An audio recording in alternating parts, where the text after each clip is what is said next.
En el verano de 2001, en el tranquilo estado de Keral, al sur de la India, el cielo dejó de ser un manto azul para convertirse en un lienzo de inquietantes tonalidades. Lo que comenzó como una lluvia común pronto se transformó en un fenómeno que desafiaba toda lógica. Gotas rojas, como manchas de un líquido oscuro, cayeron sobre la tierra, tiñendo todo a su paso.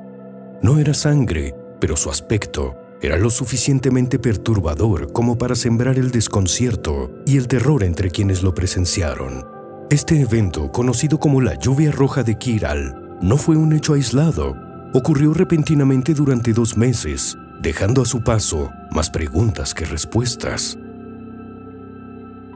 Las primeras gotas cayeron en la región de Kottayam y pronto se extendieron a otras áreas cercanas. Los testigos describieron el agua como densa, con un color que variaba entre el rojo intenso y tonos más claros u oscuros.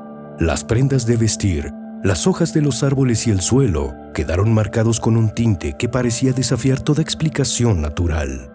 Las autoridades locales intentaron calmar a la población, sugiriendo que se trataba de polvo o arena arrastrada por el viento desde desiertos lejanos.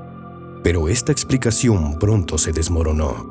No había rastros de partículas minerales en el aire, ni indicios de tormentas de arena en regiones vecinas. El fenómeno atrajo la atención de científicos de todo el mundo. Las muestras de agua fueron analizadas bajo microscopios y lo que se descubrió fue tan fascinante como desconcertante. Las partículas rojas no eran simples residuos de polvo, eran estructuras biológicas similares a células, pero sin ADN detectable. Algunos investigadores sugirieron que podría tratarse de esporas de algas u hongos, organismos conocidos por su resistencia y capacidad de sobrevivir en condiciones extremas. Pero estas esporas no coincidían con ninguna especie conocida en la región. Además, su comportamiento bajo el microscopio era extraño. No se descomponían, incluso cuando se las sometía a temperaturas altas. Fue entonces cuando surgió una teoría que sacudió los cimientos de la ciencia convencional. 2 investigadores, Godfrey Lewis y Santosh Kumar, propusieron que las partículas rojas podrían tener un origen no terrestre. Según su hipótesis, estas células habrían llegado a la Tierra a bordo de un cometa o un meteorito, dispersándose en la atmósfera y mezclándose con las nubes. Esta idea, aunque controvertida, no carecía de fundamento. Las partículas mostraban una resistencia inusual al calor y no parecían encajar en ningún marco biológico conocido. La comunidad científica recibió esta teoría con escepticismo, argumentando que no había pruebas concluyentes para respaldarla.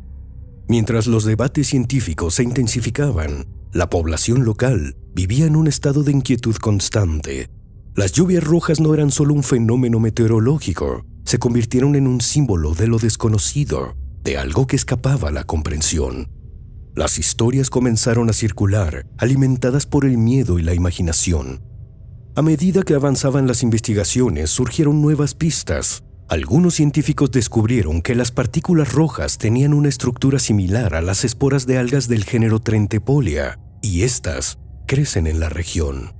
Estas algas son conocidas por su color y su capacidad de dispersarse a grandes distancias. Sin embargo, incluso esta explicación tenía sus lagunas.